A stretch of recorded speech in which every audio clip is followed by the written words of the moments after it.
अस्सलाम वालेकुम व्यूअर्स, मैं हूं समीना पाशा। उम्मीद है आप लोग खैरियत से होंगे। व्यूअर्स, दो तीन अहम डेवलपमेंट्स हैं जिनके ऊपर बात करना बड़ा ज़रूरी है और आपको बताएंगे कि जनाब जेल भरो तहरीक का फ्यूचर क्या है। इमरान खान साहब ने एक बड़ा ऐलान किया है, तो क्या ये कामयाब होगी या फिर नाकाम होगी, इसके हवाले से आपको बताएंगे। और थोड़ा सा जिक्र करेंगे इस हवाले से भी कि सदर साहब ने एक अहम फैसला किया है और उन्होंने एक अहम फैसले से मुतलिक मामला जो है वो अपने हाथ में ले लिया। वो क्या है उसके ऊपर भी आपको आज के वीडियो में बताएंगे, लेकिन उससे पहले आपसे रिक्वेस्ट है कि चैनल को कर लें सब्सक्राइब और वीडियो को लाइक और शेयर भी करें और इसके साथ साथ अपने दोस्तों, रिश्तेदारों और अहबाब में इस चैनल से मुतालिक बताएं भी। व्यूअर्स, सिचुएशन ये है कि जनाब इमरान खान साहब ने एक बड़ा ऐलान कर दिया जिसका इंदिया वो पहले ही दे चुके थे कि जनाब जेल भरो तहरीक शुरू की जाएगी और अब उन्होंने बाकायदा अनाउंस कर दिया डेट का।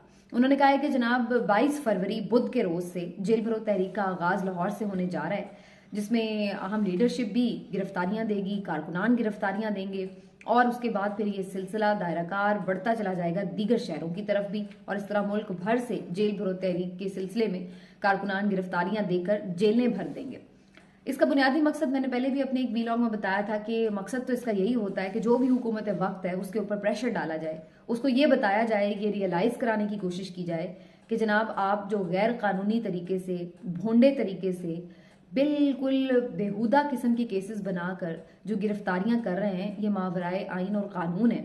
तो आपका ये शौक हम पूरा किए देते हैं ताकि दुनिया को भी पता चले कि हमारे मुल्क में आइन और कानून पर अमल की क्या इस वक्त सूरत हाल है। तो बुनियादी मकसद इसका ये हुआ करता है। लेकिन अगर कोई ये सोच रहा है कि यहाँ पर हुक्मरान बड़े कोई बाहया बैठे हैं, बड़े कोई इस तरह के हैं कि वो रियलाइज कर जाएंगे और उन्हें ये एहसास होगा कि यार कोई बड़ी गलती हो रही है या नहीं जी, कानून की हुक्मरानी होनी चाहिए, इंसानी हुकूक पामाल नहीं होने चाहिए, तो इस तरह की अच्छी अच्छी किताबी बातें वो समझते हैं, तो ये तो फिर किसी की खाम ख्याली हो सकती है। ये बिल्कुल इमरान खान साहब की एक खाम ख्याली है और ये बिल्कुल उस तरह की खाम ख्याली है कि जैसे उन्होंने ये असम्बलियां तोड़ी थी, ये ख्याल और ये गुमान के साथ कि जनाब चूंकि आइन कहता है कि 90 दिन में इलेक्शन हो जाए, तो चले जी असम्बलियां तोड़ देते हैं, 90 दिन में इलेक्शन हो जाएंगे और हम दोबारा हुकूमत बना लेंगे, बल्कि पहले से अच्छी पोजीशन में हुकूमत बना लेंगे। तो उनका फैसला उनकी दानिश में तो बिल्कुल ठीक था क्योंकि आइन तो वाकई ये कहता है। लेकिन जनाब आइन तो वहां पे ये कहता है ना जहाँ पे आइन की कोई हैसियत होती है, यहाँ तो कोई आइन की हैसियत ही नहीं है। तो वही अब पापड़ जो है वो आप देख रहे हैं जो उन्हें बेलने पड़ रहे हैं इलेक्शन लेने के लिए, इलेक्शन की तारीख लेने के लिए। तो ये सूरत हाल जेल भरो तहरीक के साथ भी होने वाली कि अगर वो ये सोच रहे हैं कि इस तरह की कोई तहरीक से वो रियलाइज करवा देंगे, किसी को शर्म आ जाएगी, तो किसी को शर्म नहीं आने वाली।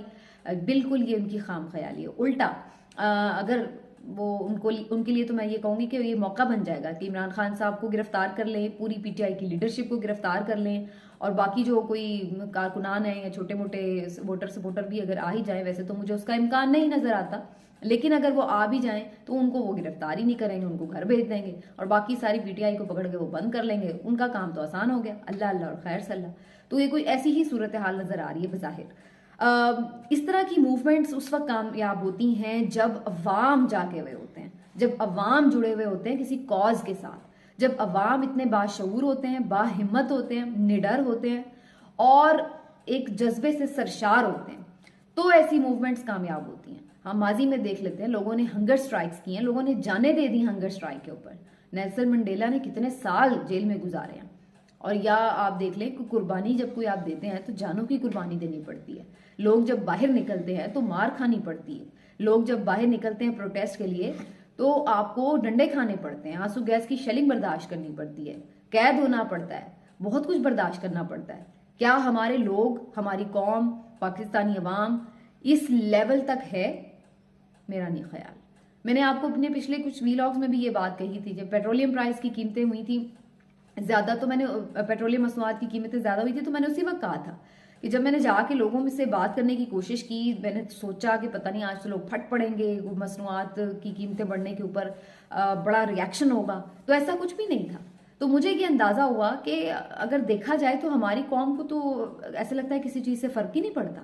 आप उनके साथ जो मर्जी सलूक कर लें, जितनी मर्जी महंगाई कर दें, जितनी मर्जी उनके हुकूक छीन लें, जो मर्जी आप उनके साथ सलूक कर दें, इनको कोई फर्क नहीं पड़ता। तो अगर इमरान खान साहब किसी इस गलत फहमी में या खुश फहमी में मुब्तला है कि जनाब वो किसी अवाम उनके साथ है, उनकी मकबूलियत है, ये बात अपनी जगह दुरुस्त है, लेकिन वो सिर्फ इस हद तक कर सकते हैं कि अगर खान साहब इलेक्शन लड़ रहे हों तो जाके लोग वोट डाल आएंगे पीटीआई को। इस हद तक तो लोगों की मकबूलियत उन्हें हासिल है। लेकिन अगर वो ये सोच रहे हैं कि लोग इस हद तक इस जज्बे से सरशार हो चुके हैं कि वो कोई भी कुर्बानी देने के लिए तैयार है, तो ऐसा मुझे फिलहाल अपनी कौम में कुछ नजर नहीं आता। यानी वो बंदा जिसकी अपनी रोटी पूरी नहीं हो रही, जिसका पेट्रोल पूरा नहीं हो रहा, जिसके बिजली के बिल अदा नहीं हो रहे, वो फिर भी इतना तंग नहीं हो रहा कि बाहर निकल के सड़क पर एहतजाज ही कर ले, तो वो क्या किसी जेल भरो तहरीक या हकीकी आज़ादी की तहरीक का हिस्सा बनेगा?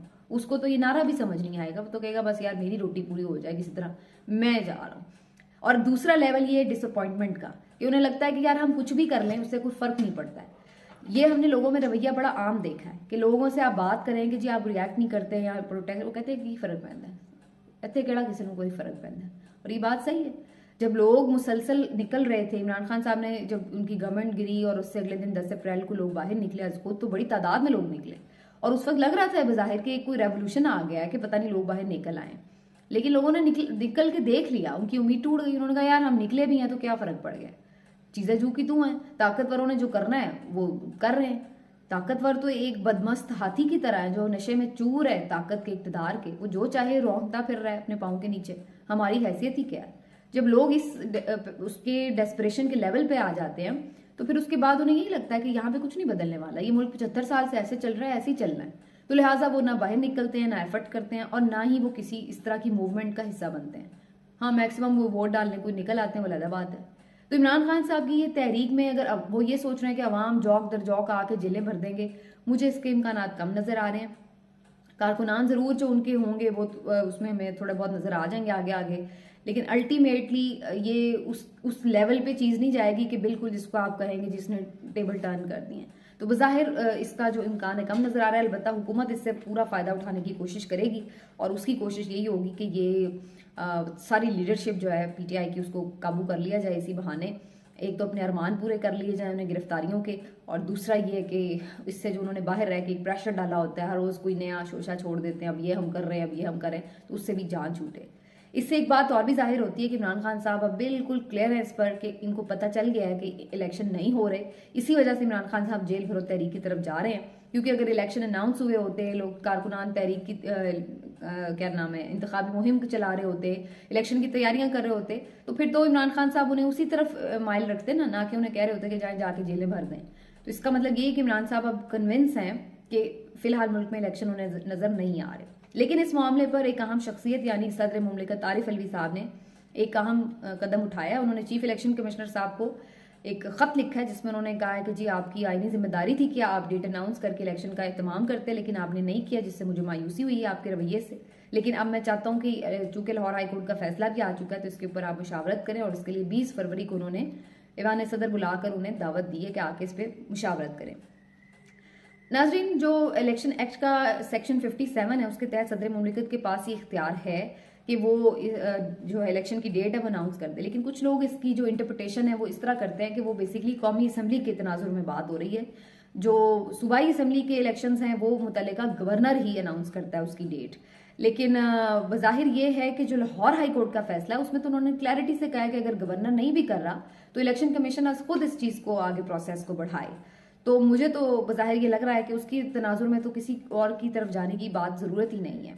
लेकिन बात वही कि चूंकि इलेक्शन कमीशन खुद ही नहीं चाहता कि ये काम वो आगे इस तरह से लेके चले, उसको हुक्म ही नहीं मिला हुआ पीछे से, तो फिर वो कहाँ से ये करेगा। अब सदर मुमलिकत ने ये कार्ड खेला है, देखते हैं कि 20 फरवरी को चीफ इलेक्शन कमिश्नर साहब क्या इस पर रिएक्शन देते हैं, आते हैं मुशावरत के लिए या नहीं आते, या फिर सदर साहब खुद ही डेट अनाउंस कर देंगे।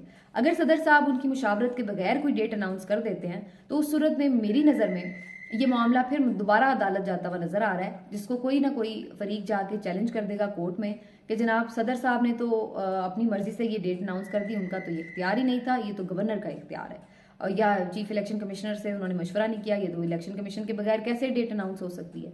तो इस तरह करके इसको उलझाया जाएगा और मजीद मामले को लटकाया जाएगा। तो ये अगैन वही बात है कि अदालतों में ही बार बार अब सब जाते हुए नजर आएंगे। लेकिन सदर साहब ने बहरहाल एक अपनी तरफ से कोशिश की है कि ये जो डेट है किसी तरह अनाउंस की जाए ताकि आगे प्रोसेस बढ़े। देखते हैं अदालतें इसके ऊपर कितना पैरा देती हैं। मिलते हैं अगले व्लॉग में, अपना ख्याल रखिए, अल्लाह हाफिज़।